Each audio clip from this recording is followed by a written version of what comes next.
Tiên tri Brandon Biggs ứng nghiệm. Khi hoa quế không nở, nhân loại sẽ đối mặt với đại kiếp nạn. Hoa quế không nở, thiên hạ hỗn loạn. Tiên tri Brandon Biggs ứng nghiệm. Triết lý nhân sinh chào mừng quý vị và các bạn đến với kênh Triết lý nhân sinh. Tháng 9 năm 2024, rất nhiều nơi ở Trung Quốc, hoa quế tức hoa mộc không nở khiến dân mạng chú ý. Có dân mạng phát hiện ra rằng năm 2019 hoa quế cũng nở muộn hoặc không nở. Và thế là năm 2020 xảy ra dịch bệnh COVID-19 toàn thế giới. Cuối tháng 12 năm 2024, các nơi ở Trung Quốc lại xuất hiện mầm mống lần đại dịch mới, khiến người ta kinh sợ. Liệu năm 2025, đại dịch sẽ lại tấn công hay không? Dân gian Trung Quốc vẫn luôn lưu truyền câu nói, hoa quế không nở, thiên hạ hỗn loạn. Thế thì năm 2024, hoa quế không nở hoặc nở muộn có thực sự ẩn chứa huyền cơ gì hay không? Trong video này hôm nay, Triết lý nhân sinh xin chia sẻ với quý vị về mối quan hệ huyền bí giữa hoa quế và tai họa. Lời tiên tri hoa quế thành hiện thực. Tháng 9 năm 2024 vốn là thời kỳ hoa quế vàng tỏa ngát hương. Nhưng những cây hoa quế ở Trung Quốc mãi vẫn chưa ra hoa. Các chuyên gia cho rằng do mùa hè luôn có nhiệt độ cao và hạn hán gây ra. Tuy nhiên, một số dân mạng phát hiện ra rằng năm 2019 hoa quế cũng không nở hoa, và năm 2020 thì đại dịch bùng phát ở Trung Quốc rồi lan ra toàn thế giới. Vậy, năm 2024 hoa quế không nở, thì năm 2025 dịch bệnh có lại lần nữa bùng phát hay không? Xem ra đã có dấu hiệu nguy hiểm này rồi. Trong cuộc họp báo ngày 27 tháng 12 năm 2024, CDC Trung Quốc đã thông báo một loại bệnh đường hô hấp bắt đầu tăng mạnh vào mùa đông. CDC đang thí điểm giám sát loại viêm phổi không rõ nguyên nhân này. Loại bệnh này gần giống với virus COVID-19, gọi là virus gây viêm phổi ở người HMPV. Các ca bệnh ở Trung Quốc bắt đầu tăng mạnh vào mùa đông, nhất là ở các tỉnh thành miền Bắc. Trẻ em dưới 14 tuổi và người già là nhóm người nguy cơ nhiễm bệnh cao và hiện chưa có thuốc chữa. Các bác sĩ Trung Quốc cho biết tỷ lệ tử vong của bệnh này lên đến 43%. Điều này ngay lập tức khiến mọi người bàn luận sôi nổi, lo lắng loại virus này có thể sẽ gây ra đại dịch. Loại virus này đầu tiên được các nhà nghiên cứu Hà Lan phát hiện ra vào năm 2001. Tương tự như virus corona và virus cúm, đều là virus RNA. Triệu chứng lâm sàng cũng giống như cảm cúm và COVID-19. Người bệnh bị ho, nghẹt mũi, sốt, đau họng, thở gấp, toàn thân nhức mỏi. Chuyên gia bệnh truyền nhiễm người Mỹ Monica Genhi cho biết, người nhiễm bệnh cho dù không có triệu chứng bệnh thì cũng gây lây lan virus. Đường lây nhiễm chủ yếu là qua không khí. Do đó, bà khuyến cáo khi giao tiếp tốt nhất là giữ khoảng cách tối thiểu 1,8 mét. Như thế có thể tránh được virus lây truyền qua nước bọt bay ra. Tuy nhiên điều kỳ lạ là những tài liệu y học trước đây cho rằng bệnh do virus gây viêm phổi ở người HMPV chỉ có tỷ lệ tử vong là 1%. Nhưng lần này, số người nhiễm bệnh lớn, virus đã đột biến, tỷ lệ tử vong lên đến 43%. Tại sao lần này dịch bệnh lại lây lan nhanh như vậy? Có phải lời tiên tri của Biggs bắt đầu ứng nghiệm hay không? Hiện nay ở Nhật có bệnh trái táo, tức bệnh ban đỏ truyền nhiễm, và bệnh viêm phổi do Mycoplasma cũng đang tăng rõ rệt. Số người mắc bệnh cũng cao nhất trong 10 năm qua. Lẽ nào làn sóng dịch bệnh mới không chỉ ở Trung Quốc mà còn là dịch bệnh toàn thế giới?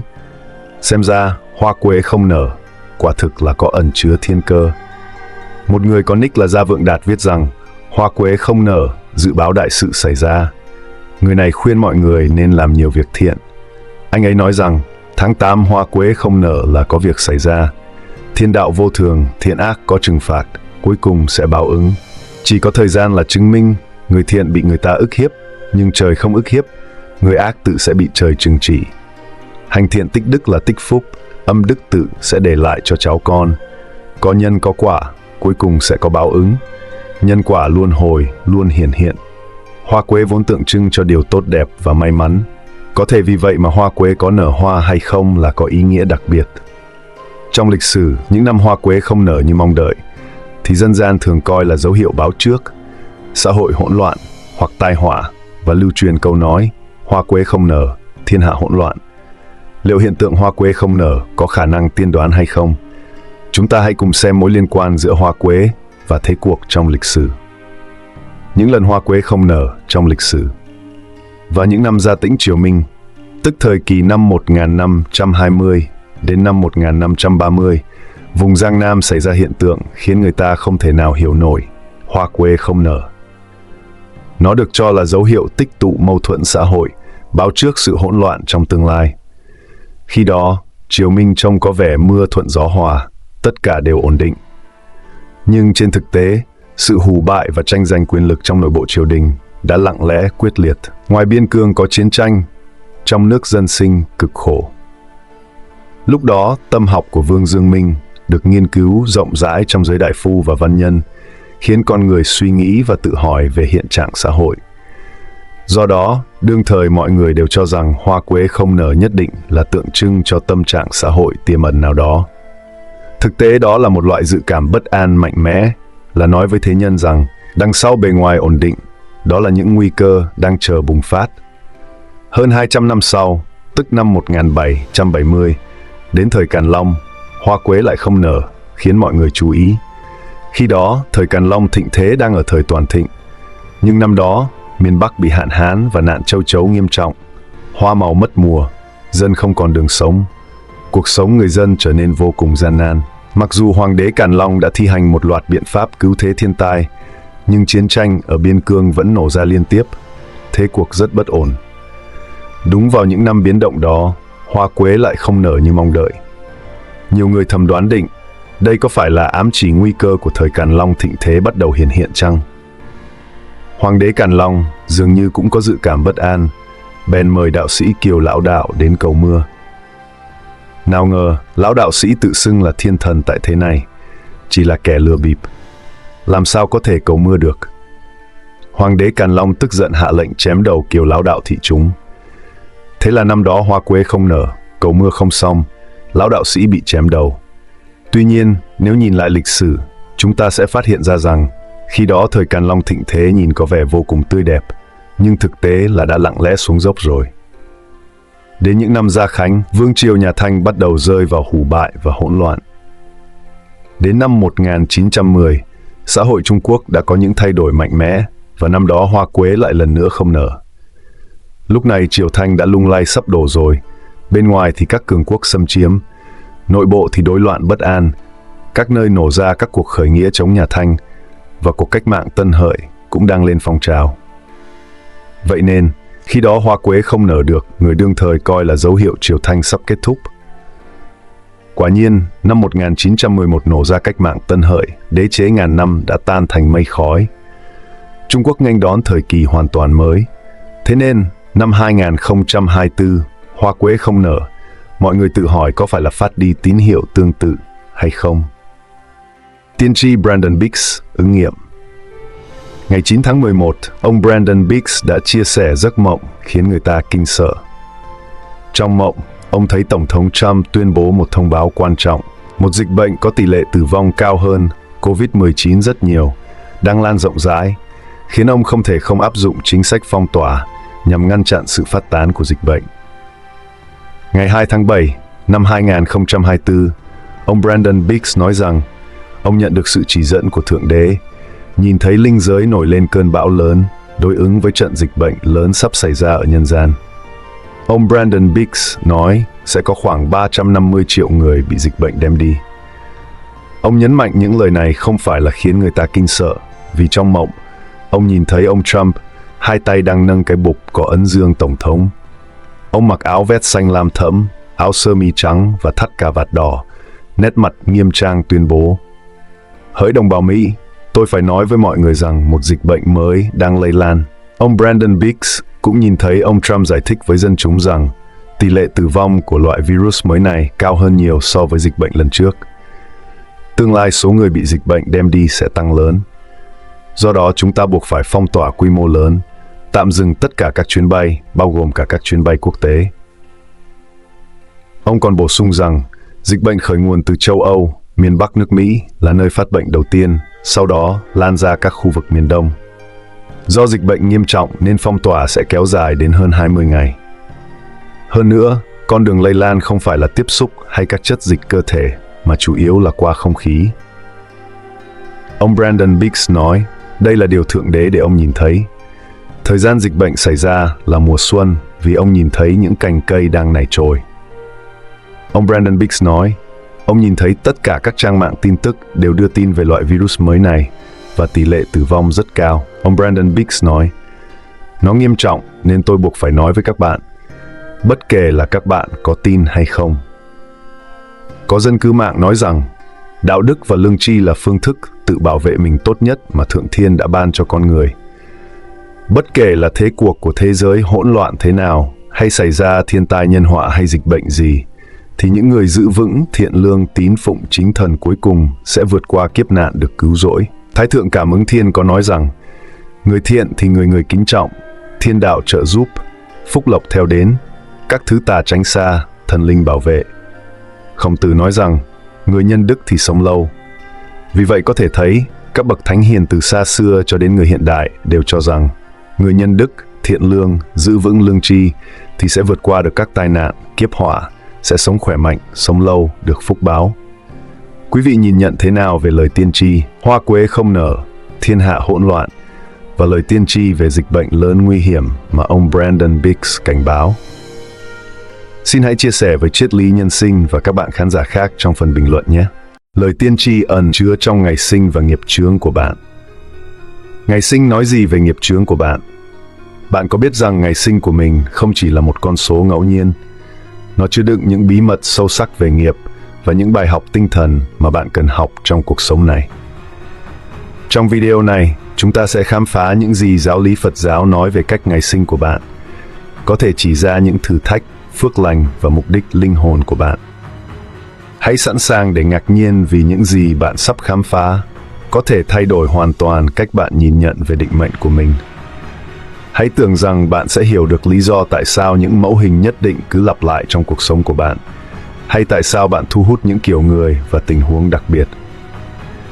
Bạn muốn biết cách phá vỡ những chu kỳ nghiệp tiêu cực và thu hút bình an, thịnh vượng và tình yêu vào cuộc sống của mình. Vậy thì hãy lắng nghe những gì Triết lý Nhân sinh sẽ chia sẻ trong video này. Và nếu Triết lý Nhân sinh nói với bạn rằng bí mật để thay đổi tương lai của bạn đã ẩn giấu trong những con số của quá khứ, thì sao?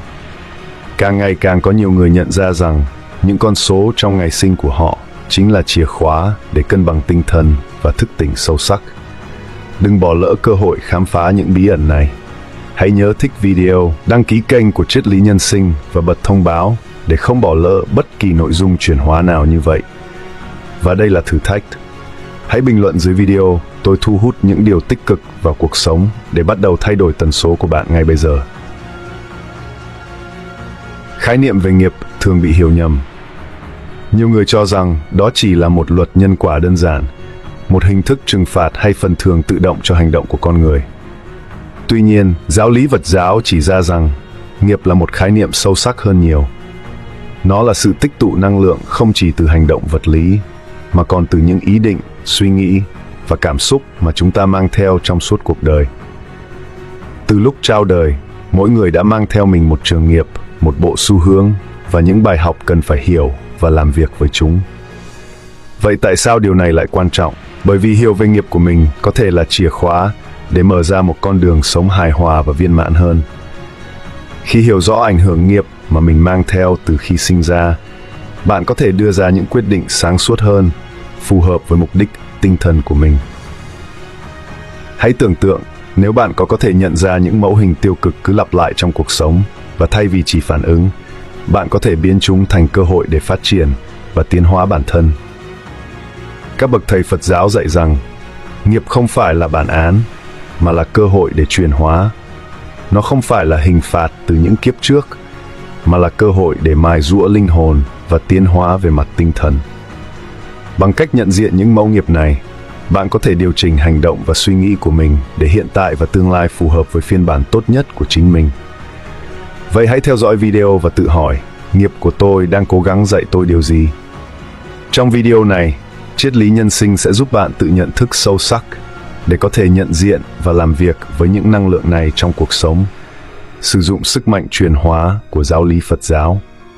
Đây là thời điểm để mở rộng tâm trí và kết nối với trí tuệ cổ xưa, có thể mang lại những câu trả lời bạn đang tìm kiếm. Để hiểu nghiệp của mình, chúng ta cần tính toán số nghiệp. Con số này giống như một hướng dẫn giúp bạn nhận ra những thử thách và bài học bạn phải đối mặt trong cuộc sống này. Tin vui là việc tính toán con số này rất đơn giản. Bạn chỉ cần dùng ngày sinh của mình. Hãy cùng làm điều này ngay bây giờ để không ai còn nghi ngờ. Trước hết, bạn cần biết đầy đủ ngày sinh của mình, gồm ngày, tháng và năm. Ví dụ, giả sử ai đó sinh ngày 15 tháng 7 năm 1990. Bước đầu tiên là xem số của ngày. Trong ví dụ này, bạn lấy 1 cộng 5, cộng 7, 1 cộng 9, cộng 9 cộng 0 bằng 32. Chúng ta tiếp tục lấy 3 cộng 2 bằng 5. Số 5 chính là con số nghiệp của bạn. Mỗi con số từ 1 đến 9 đều mang một ý nghĩa riêng, đại diện cho các bài học và thử thách trong cuộc sống. Biết được con số nghiệp của mình giống như khám phá ra một hướng dẫn tinh thần cá nhân, giúp bạn hiểu rõ hơn về những mẫu hình lặp lại trong cuộc sống, các thử thách mà bạn gặp phải, thậm chí là những món quà bạn có và cần phát triển. Điều quan trọng cần nhớ là con số này không chỉ là một giá trị toán học, mà là chìa khóa mở ra cánh cửa hiểu biết sâu sắc hơn về bản thân và cách bạn có thể tiến hóa về mặt tinh thần. Vậy bây giờ, bạn đã biết cách tính toán. Hãy đi xem con số nghiệp của bạn nói gì về bạn. Những người có số nghiệp là một thường mang năng lượng tiên phong. Họ được gọi là những người lãnh đạo, những người đổi mới và có khả năng tin tưởng vào phán đoán của chính mình. Con đường của những người mang số này liên quan đến việc học cách làm chủ tình huống, dù là trong cuộc sống cá nhân, các mối quan hệ hay sự nghiệp. Tuy nhiên, sức mạnh lãnh đạo này đi kèm với trách nhiệm phải biết cân bằng giữa mong muốn độc lập và nhu cầu hợp tác, tôn trọng người khác. Bài học cơ bản đối với số 1 là tự tin. Sẽ có lúc bạn cảm thấy như mình đang bơi ngược dòng, hoặc cảm thấy cần phải nổi bật để cảm thấy có giá trị. Điều này có thể tạo ra cảm giác cô đơn, hoặc cảm giác rằng bạn phải đấu tranh nhiều hơn người khác để đạt được mục tiêu. Sự chuyển hóa thực sự xảy ra khi bạn hiểu rằng lãnh đạo không chỉ là đứng đầu hay giỏi nhất, mà là khả năng truyền cảm hứng cho người khác để họ tìm thấy điều tốt nhất trong chính họ. Một trong những thử thách phổ biến nhất đối với những người mang số nghiệp 1 là nguy cơ rơi vào tính ích kỷ và kiêu ngạo. Thường thì nhu cầu độc lập và đi theo con đường riêng có thể khiến bạn cắt đứt mối liên kết với những người xung quanh, tạo ra một rào cản, ngăn cản sự hợp tác chân chính. Để vượt qua điều này, điều quan trọng là phát triển khả năng lắng nghe người khác và nhận ra giá trị của sự hợp tác. Bài học ở đây là không ai đạt được thành công một mình. Số 1 cũng yêu cầu một sự cân bằng giữa hành động và sự kiên nhẫn. Tính thiếu kiên nhẫn và mong muốn có kết quả nhanh chóng có thể dẫn đến những quyết định vội vã hoặc từ bỏ quá sớm. Học cách kiên nhẫn và tin tưởng vào quá trình là điều rất quan trọng đối với những ai mang năng lượng này. Bí quyết để biến đổi cuộc sống của bạn chính là hiểu rằng sức mạnh của một nhà lãnh đạo thực sự nằm ở khả năng kiên cường và dũng cảm thay đổi bản thân khi cần thiết. Nếu số nghiệp của bạn là 2, cuộc sống của bạn xoay quanh các mối quan hệ, sự hợp tác và hòa hợp. Những người mang số 2 thường rất nhạy cảm và trực giác, có khả năng cảm nhận được những gì người khác đang cảm thấy, ngay cả khi không có lời nói. Sự nhạy bén này vừa là món quà, vừa là thử thách. Bạn được gọi để trở thành một người hòa giải tự nhiên, người xây dựng cầu nối giữa mọi người và giúp tạo ra sự cân bằng trong những tình huống xung đột. Sự hiện diện của bạn có thể mang lại hòa bình và sự hiểu biết, nhưng con đường để đạt được điều này có thể rất khó khăn. Bài học cuộc sống đối với số 2 là học cách tìm sức mạnh trong sự mong manh. Là người tìm kiếm sự hòa hợp, bạn có thể thấy mình tránh né xung đột hoặc kìm nén nhu cầu của bản thân để duy trì hòa bình. Tuy nhiên, sự hòa hợp thực sự chỉ có thể đạt được khi bạn học cách trung thực về cảm xúc của mình và trân trọng nhu cầu của chính mình, cũng như của người khác. Thử thách là học cách giao tiếp mạnh mẽ mà không làm mất đi sự nhạy cảm. Những người mang số 2 thường phải đối mặt với nỗi sợ bị từ chối hoặc không được yêu thương đủ. Sự thiếu tự tin này có thể khiến họ tìm sự xác nhận từ bên ngoài hoặc trở nên quá phụ thuộc vào người khác. Để vượt qua điều này, điều quan trọng là phát triển một cảm giác tự trọng, không phụ thuộc vào sự chấp thuận của người khác. Đây là lúc sự chuyển hóa thực sự xảy ra, khi bạn nhận ra rằng sức mạnh nội tại đến từ việc hiểu rõ bản thân và biết rằng dù hoàn cảnh có thế nào đi nữa, bạn vẫn đủ đầy. Bên cạnh đó, số 2 dạy về sự quan trọng của sự cân bằng cảm xúc. Bạn có khả năng tạo ra sự hòa hợp xung quanh mình, nhưng bạn cũng cần học cách bảo vệ năng lượng của chính mình.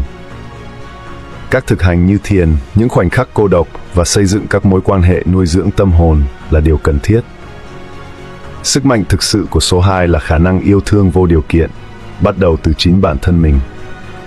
Nếu số nghiệp của bạn là 3, cuộc sống của bạn sẽ được dẫn dắt bởi sự sáng tạo và khả năng giao tiếp. Số 3 thường gắn liền với năng lượng sống động và vui vẻ. Và những người mang số này thường có tài năng bẩm sinh trong việc thể hiện suy nghĩ và cảm xúc một cách sáng tạo. Bạn có thể rất giỏi trong các lĩnh vực như nghệ thuật, viết lạch, âm nhạc hoặc bất kỳ công việc nào cho phép bạn chia sẻ ý tưởng của mình với thế giới. Tuy nhiên, với tất cả tiềm năng sáng tạo này, bạn cũng cần học cách rèn luyện kỷ luật và sự tập trung. Thử thách lớn đối với những người mang số 3 là phải biết cân bằng giữa cảm hứng và hành động thực tế. Ý tưởng có thể đến với bạn rất nhanh, nhưng nếu không kiên trì thực hiện, chúng có thể không bao giờ thành hiện thực. Bạn có thể bắt đầu nhiều dự án cùng lúc, nhưng không hoàn thành được cái nào.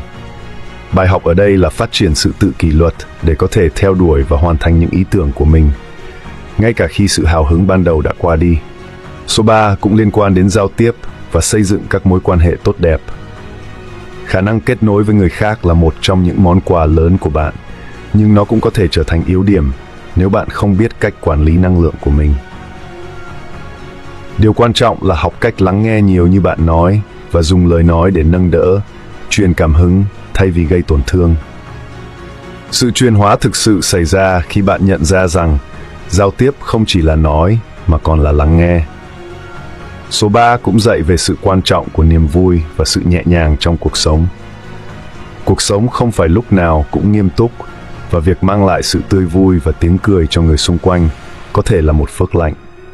Tuy nhiên, điều quan trọng là không sử dụng sự hài hước để tránh đối mặt với những vấn đề sâu sắc hơn. Tìm sự cân bằng giữa niềm vui và trách nhiệm là chìa khóa để sống một cuộc sống đầy đủ và ý nghĩa.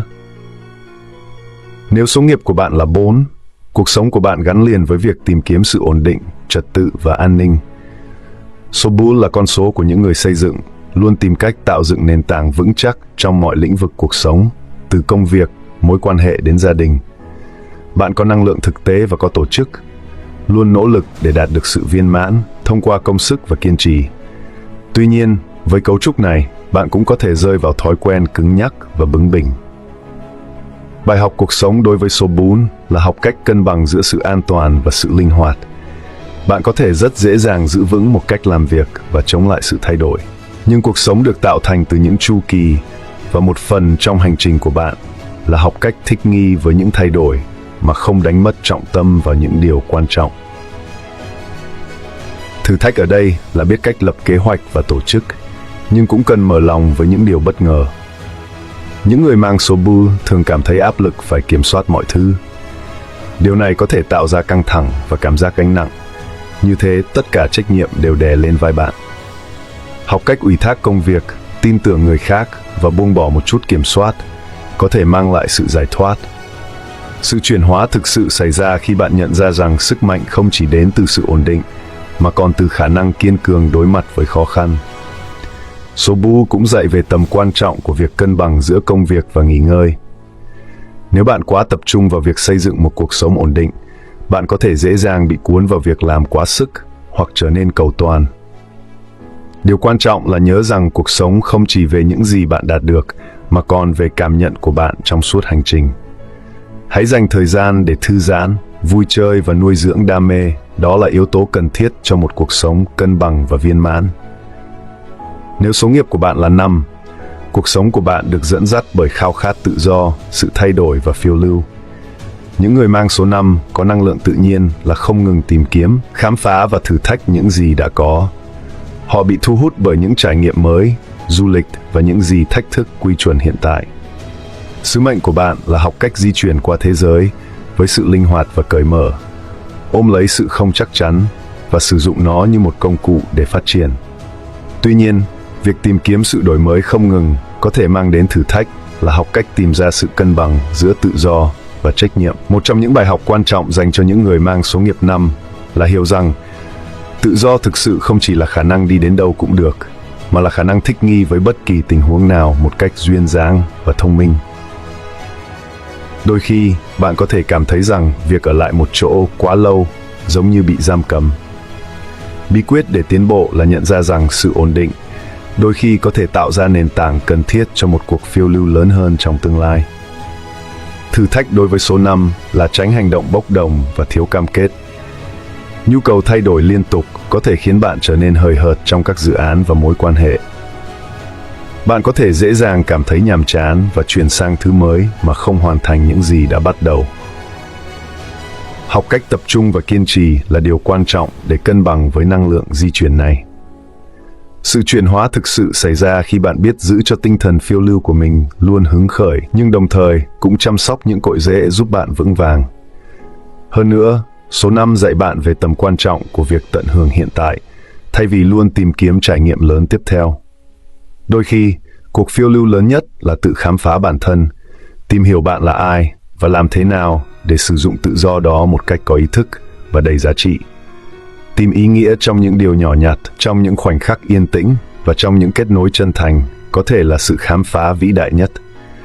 Nếu số nghiệp của bạn là 6, cuộc sống của bạn xoay quanh việc tìm kiếm sự cân bằng giữa trách nhiệm, tình yêu và việc giúp đỡ người khác.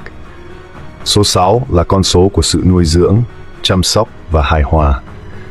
Năng số này thường có xu hướng tự nhiên muốn giúp đỡ, bảo vệ và chăm sóc người khác. Năng lượng của số 6 thường hướng đến việc tạo ra một môi trường an toàn và đầy yêu thương, dù là trong gia đình, cộng đồng hay bất kỳ nhóm nào mà bạn tham gia.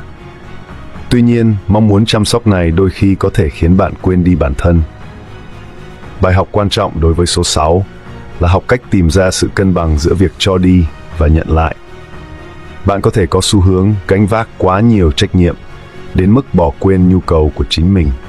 Bạn có thể thấy mình đang cố gắng giải quyết mọi vấn đề của người khác và trong quá trình đó tự làm mình căng thẳng về mặt cảm xúc. Thử thách là nhận ra rằng để chăm sóc người khác tốt, bạn phải biết chăm sóc chính mình trước. Hài hòa thực sự đến khi bạn học cách nói không khi cần thiết và thiết lập những ranh giới lành mạnh. Một điểm quan trọng khác đối với số 6 là xu hướng cầu toàn trong các mối quan hệ. Bạn có thể kỳ vọng quá nhiều từ người khác hoặc chính bản thân mình tạo ra những tiêu chuẩn khó đạt được. Điều này có thể dẫn đến sự thất vọng và chán nản.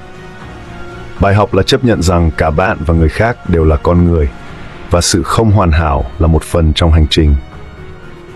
Học cách yêu thương vô điều kiện và chấp nhận những khuyết điểm như cơ hội để phát triển là chìa khóa cho sự chuyển hóa. Thêm vào đó, số 6 dạy bạn về tầm quan trọng của việc nuôi dưỡng tình yêu bản thân. Mong muốn giúp đỡ và hỗ trợ có thể khiến bạn quên đi việc chăm sóc bản thân về mặt cảm xúc. Những thực hành như tự chăm sóc, thiền định và tìm kiếm sở thích mang lại niềm vui là điều thiết yếu để cân bằng năng lượng của số này. Sức mạnh thực sự của số 6 nằm ở khả năng yêu thương chân thành, bắt đầu từ chính bản thân mình và rồi mở rộng tình yêu đó ra với thế giới xung quanh. Nếu số nghiệp của bạn là 7, cuộc sống của bạn gắn liền với việc tìm kiếm kiến thức, trí tuệ và sự hiểu biết tâm linh. Số 7 là con số của những người huyền bí và học giả. Những người mang số này thường có xu hướng nội tâm hay suy tư và không ngừng tìm kiếm ý nghĩa sâu sắc của cuộc sống. Sứ mệnh của bạn là khám phá những bí ẩn của sự tồn tại, dù qua học hỏi, thiền định hay khám phá tâm linh. Tuy nhiên, cuộc tìm kiếm này có thể khiến bạn cảm thấy cô lập và xa rời thế giới xung quanh. Bài học đối với số 7 là học cách cân bằng giữa việc tìm kiếm kiến thức và những trải nghiệm thực tế trong cuộc sống. Bạn có thể dễ bị cuốn vào thế giới của những ý tưởng và khái niệm, bỏ qua tầm quan trọng của việc sống trong hiện tại. Đôi khi, bạn có thể cảm thấy tách biệt với mọi người vì luôn tìm kiếm điều gì đó sâu sắc hơn. Thử thách là sử dụng những gì bạn học được để làm phong phú thêm các tương tác và trải nghiệm trong thế giới thực. Số 7 cũng mang theo thử thách về lòng tin. Trong hành trình tìm kiếm sự thật, bạn có thể trở nên quá hoài nghi, không để người khác lại gần. Học cách mở lòng và tin tưởng người khác, ngay cả khi chưa có tất cả câu trả lời, là bước quan trọng trong hành trình tâm linh của bạn. Sự chuyển hóa thực sự xảy ra khi bạn nhận ra rằng trí tuệ không chỉ có trong lời của những bậc hiền triết, mà còn trong những trải nghiệm đơn giản của cuộc sống hàng ngày. Hơn nữa, số 7 dạy bạn về tầm cầm quan trọng của sự cân bằng giữa tâm trí và tinh thần. Dễ dàng bị lạc vào sách vở, học hành hay thực hành tâm linh, nhưng sự trưởng thành thực sự đến khi bạn học cách kết hợp kiến thức đó vào cuộc sống hàng ngày. Thiền định, suy ngẫm và những khoảnh khắc cô đơn rất quan trọng, nhưng cũng quan trọng không kém là tham gia tích cực vào cuộc sống và chia sẻ trí tuệ của bạn với người khác. Thử thách là tìm ra con đường giữa lý thuyết và thực tiễn, giữa việc biết và hiện hữu. Nếu số nghiệp của bạn là 8, cuộc sống của bạn gắn liền với việc theo đuổi quyền lực, thành công và thành tựu vật chất. Số 8 là con số của tham vọng, lãnh đạo và khả năng hiện thực hóa những giấc mơ lớn trong thế giới vật chất. Những người mang số này có khả năng cực kỳ thành công trong kinh doanh, tài chính và các lĩnh vực đòi hỏi sự quyết tâm và tầm nhìn chiến lược. Tuy nhiên, với tất cả tiềm năng đó, đi kèm là những trách nhiệm và thử thách lớn. Bài học trong cuộc sống của số 8 là học cách sử dụng quyền lực một cách khôn ngoan và chính trực. Mong muốn đạt được thành công đôi khi có thể khiến bạn chú trọng quá nhiều vào kết quả mà quên đi giá trị của cách thức đạt được chúng. Có thể bạn sẽ trở nên ám ảnh với địa vị, tiền bạc hoặc quyền lực. Điều này có thể làm bạn xa rời những giá trị thực sự. Thử thách là tìm kiếm sự cân bằng giữa thành công vật chất và sự phát triển tâm linh. Một thử thách lớn đối với những người mang số 8 là học cách đối mặt với mất mát. Cuộc sống có thể có những thăng trầm, đặc biệt đối với những người có vị trí lãnh đạo hoặc trách nhiệm lớn. Sự chuyển hóa thực sự xảy ra khi bạn học cách nhìn nhận thử thách như cơ hội để phát triển và trưởng thành, thay vì coi đó là thất bại. Sự kiên cường là bài học thiết yếu. Thành công thực sự không chỉ được đo bằng những gì bạn đạt được, mà còn bằng những gì bạn học được trong suốt hành trình. Hơn nữa, số 8 về tầm quan trọng của lòng nhân ái và biết ơn. Khi đạt được thành công, hãy nhớ rằng việc cho đi lại là điều quan trọng, dù là qua hành động từ thiện, giúp đỡ người khác phát triển hay sử dụng ảnh hưởng của mình để làm điều tốt. Sức mạnh thực sự của số 8 nằm ở khả năng thay đổi thế giới xung quanh bạn, không chỉ vì bản thân mình, mà còn vì mọi người. Nếu số nghiệp của bạn là 9, cuộc sống của bạn sẽ được đặc trưng bởi lòng từ bi, tính nhân ái và mong muốn tạo ra sự khác biệt trên thế giới. Số 9 là số của những người nhân đạo, những lý tưởng và những người nhìn thế giới qua lăng kính của tình yêu và sự cảm thông. Những người mang số này thường có sự kêu gọi tự nhiên để phục vụ người khác và đấu tranh cho những lý tưởng mà họ tin tưởng. Sứ mệnh của bạn là trở thành một lực lượng chữa lành, truyền cảm hứng và thay đổi thế giới. Tuy nhiên, năng lượng cho đi này cũng đi kèm với những thử thách riêng. Bài học lớn dành cho số 9 là học cách cân bằng giữa mong muốn giúp đỡ và nhu cầu bảo vệ bản thân về mặt cảm xúc. Thường thì bạn có thể cảm thấy choáng ngợp bởi những vấn đề của thế giới hoặc của người khác, cảm thấy như là trách nhiệm của bạn phải giải quyết mọi thứ. Thử thách ở đây là hiểu rằng bạn không thể cứu giúp tất cả mọi người và bạn cần phải chăm sóc bản thân mình để có thể tiếp tục giúp đỡ một cách bền vững. Sự chuyển hóa xảy ra khi bạn học cách nói không và nhận ra giới hạn của chính mình. Một điểm quan trọng khác là xu hướng lý tưởng hóa quá mức. Số 9 có một tầm nhìn mạnh mẽ về cách thế giới có thể trở nên tốt đẹp hơn, nhưng tầm nhìn này đôi khi có thể xung đột với thực tế.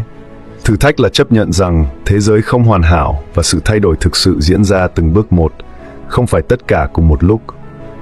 Học cách tìm thấy vẻ đẹp trong những chiến thắng nhỏ và trân trọng mọi tiến bộ là điều rất quan trọng. Hơn nữa, số 9 dạy bạn về sức mạnh của sự tha thứ và chấp nhận. Những người mang số này có thể có sự gắn bó mạnh mẽ với quá khứ hoặc một lý tưởng về những gì lẽ ra phải xảy ra. Học cách tha thứ cho bản thân và người khác và buông bỏ là điều thiết yếu. Sức mạnh thực sự của số 9 là trở thành một ngọn hải đăng của ánh sáng và tình yêu, chấp nhận cả bóng tối lẫn ánh sáng trong cuộc sống. Khi bạn hiểu được số nghiệp của mình và những thử thách cụ thể mà nó mang lại, bước tiếp theo là học cách chuyển hóa nghiệp tiêu cực thành những điều tích cực. Tin vui là nghiệp không phải là một số phận cố định và không thể thay đổi. Nó có thể được làm việc, điều chỉnh và cân bằng thông qua những thực hành có ý thức và nỗ lực không ngừng. Bước đầu tiên trong hành trình này là nhận ra rằng tất cả nghiệp tiêu cực thực sự là một cơ hội cho sự phát triển tâm linh. Nó giống như một người thầy thách thức bạn trở thành người tốt hơn, phát triển một kỹ năng mới hoặc đối diện với một nỗi sợ sâu sắc. Một trong những cách mạnh mẽ nhất để chuyển hóa nghiệp tiêu cực là thông qua thiền định và tự suy ngẫm. Những thực hành thiền giúp bạn tiếp cận những phần sâu thẳm của tiềm thức, nơi chứa đựng nhiều mẫu hình nghiệp.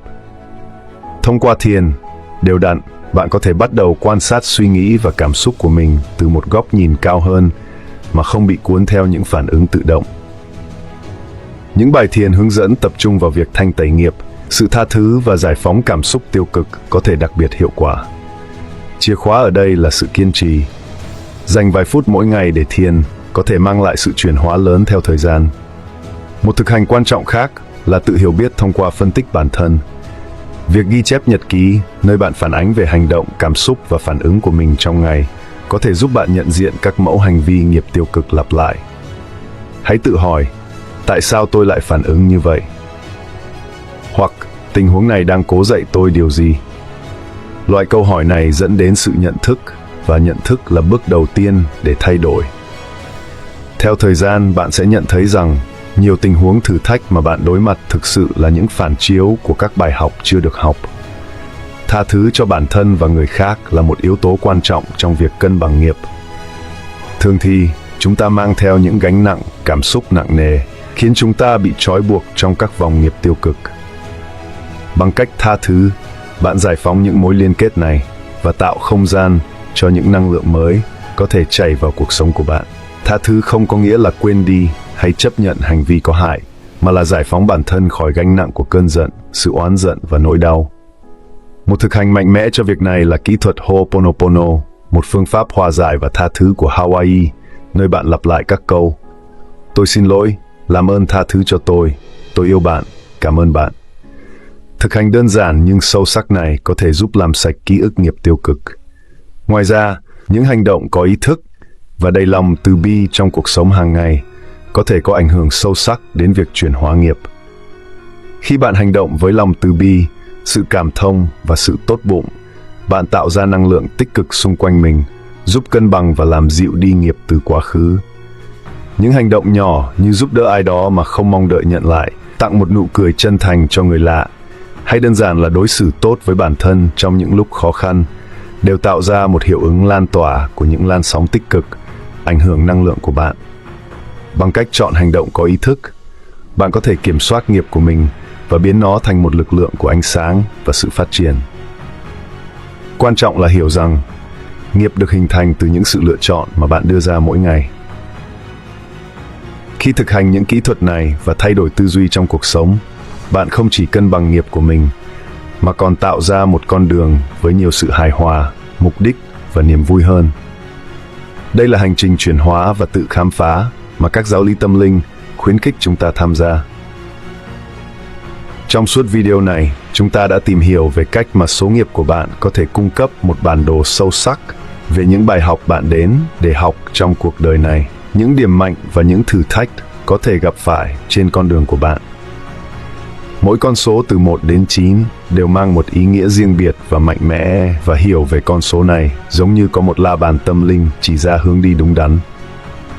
Kiến thức bạn có được từ việc khám phá số nghiệp của mình là một sự chuyển hóa, vì nó giúp bạn hiểu rõ hơn về những lựa chọn, trải nghiệm và cách bạn tương tác với thế giới xung quanh.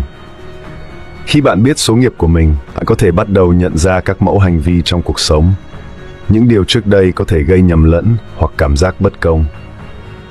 Bạn nhận ra rằng những thử thách bạn đối mặt không phải là sự trừng phạt, mà là cơ hội để phát triển. Và quan trọng hơn, bạn học được rằng bạn có quyền năng để chuyển hóa mọi năng lượng tiêu cực, cân bằng nghiệp và tạo ra một tương lai hài hòa hơn, phù hợp với mục đích sống của bạn. Đây chính là món quà thực sự của việc hiểu nghiệp, khả năng sống với sự rõ ràng, lòng từ bi và sự có ý định. Triết lý nhân sinh rất muốn biết số nghiệp của bạn là gì. Hãy chia sẻ trong phần bình luận con số bạn khám phá được và xem có bao nhiêu người khác có cùng số nghiệp với bạn. Hãy cùng xây dựng một cộng đồng hỗ trợ và học hỏi, nơi mọi người có thể chia sẻ những trải nghiệm, thử thách và chiến thắng trên con đường tự nhận thức. Biết đâu, bạn sẽ tìm thấy ai đó đang trải qua những thử thách giống bạn, hoặc một câu chuyện truyền cảm hứng để kể. Nếu bạn thích nội dung này và muốn tiếp tục khám phá những chủ đề giúp bạn phát triển tâm linh và hiểu rõ hơn về mục đích cuộc sống của mình, đừng quên đăng ký kênh Triết lý Nhân sinh, thả like, bật chuông thông báo để nhận các video mới và chia sẻ video này với ai đó cũng cần những thông tin này. Nếu bạn đã sẵn sàng bước tiếp vào hành trình chuyển hóa của mình, hãy đón xem video tiếp theo, nơi chúng ta sẽ đi sâu hơn vào các con đường tiến hóa tâm linh bạn có thể lựa chọn. Hẹn gặp lại bạn trong video tiếp theo trên kênh Triết lý Nhân sinh. Thân ái!